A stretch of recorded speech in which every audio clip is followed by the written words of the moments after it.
So basically, I'm trying to figure out where to start. So family court, right, is where you go if you are a domestic violence victim, and that's where you go to get relief, and different kind of relief. I'm glad you said that. Yeah. But so basically, you go to get an order, and you're saying, I want to bar this person from bothering me, from contacting me, from being near me, this, that, and the other, whatever your restrictions for your abuser say, that's what you must do. So in my quest to understand how we ended up where we're at, where we're having an immense mental health crisis, where we're experiencing an uptick in narcissistic abuse and pedophiles in Australia, right? Is I finally figured out that this goes all the way back to Dr. Alfred Kinsey, and it goes back to the consent laws. So the Nuremberg trials were going on at the same time that Dr. Kinsey was publishing his study. Mm-hmm. And we never codified the Nuremberg Code, by the way. So consent was not given to the children of Table 34, which is the foundation of child psychology, and it's the foundation of our judicial system. It's the foundation of our sex laws.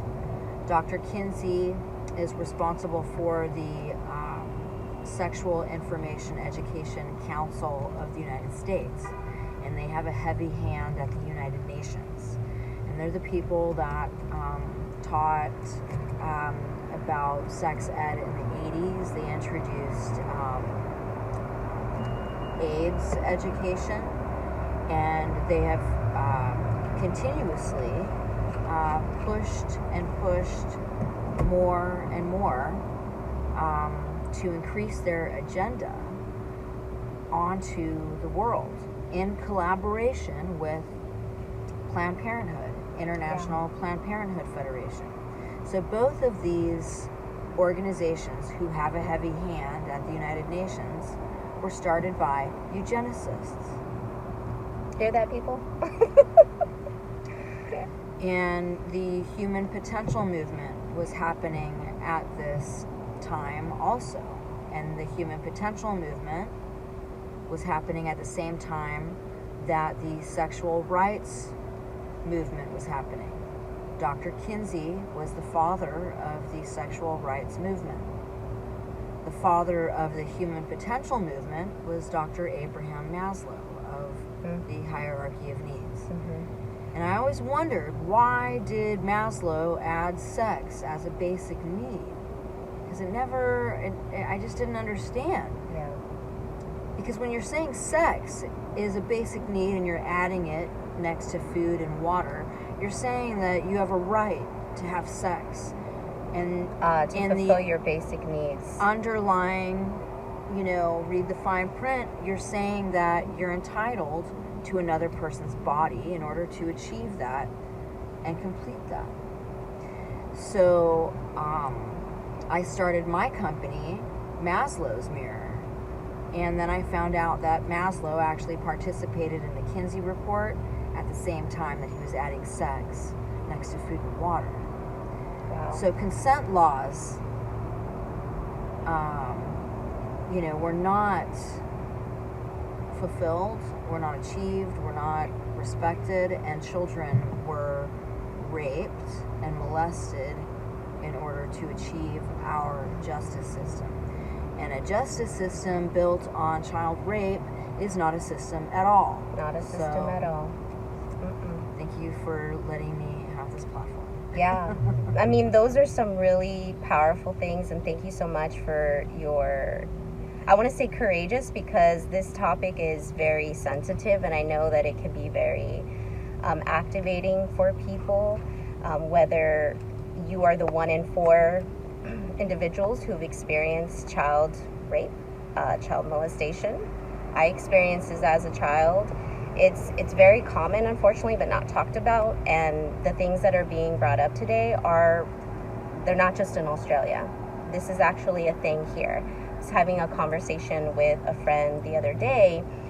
They are male, and they feel very like taken advantage of by the family court system, and feel like they're being like looped around, and their court case keeps being like paused and stopped, and they're sharing that the mother is doing all these drugs and putting their children in risky situations, and they want to have custody of their child, but the court's not listening to all their evidence. And I was listening to all these things and finally had to say, I have a lot of compassion for what you're experiencing. Unfortunately, the family court systems are developed to be a funnel for human trafficking, child trafficking, and all of these really horrible, nefarious things that nobody wants to talk about. They just want to push it under the rug because it's too horrifying to think about. But the fact that we don't talk about it and we don't acknowledge it means that it keeps happening, and we're not demanding a change. And we have to be willing to say no more.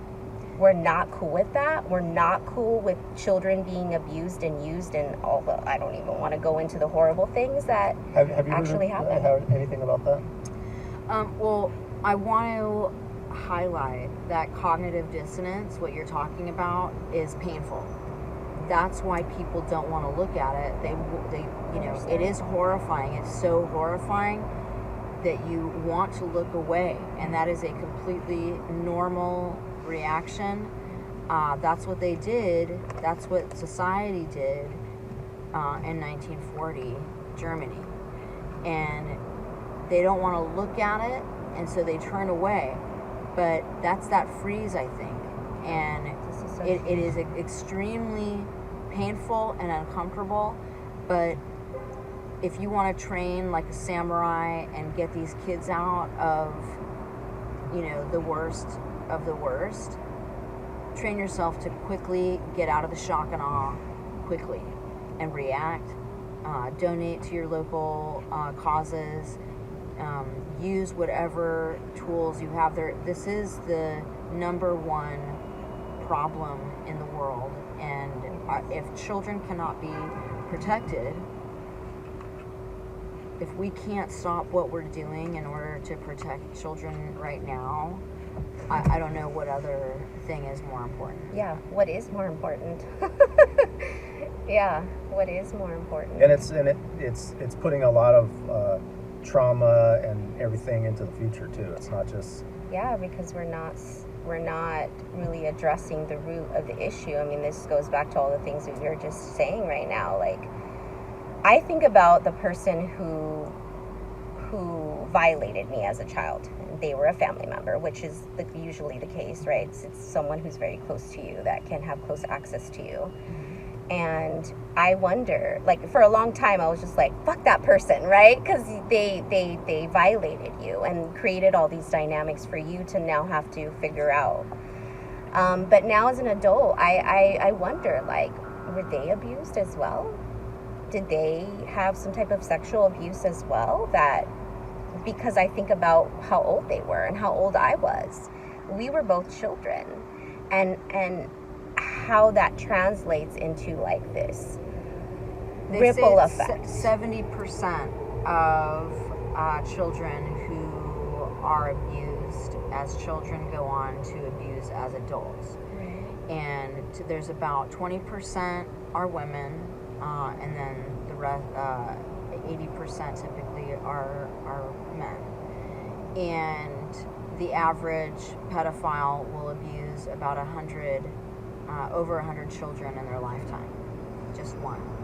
So, you do the numbers. It's really scary, and we have to talk about it though, because if we don't talk about it, that's where the violence happens, and right. That's where the evil gets to live and grow.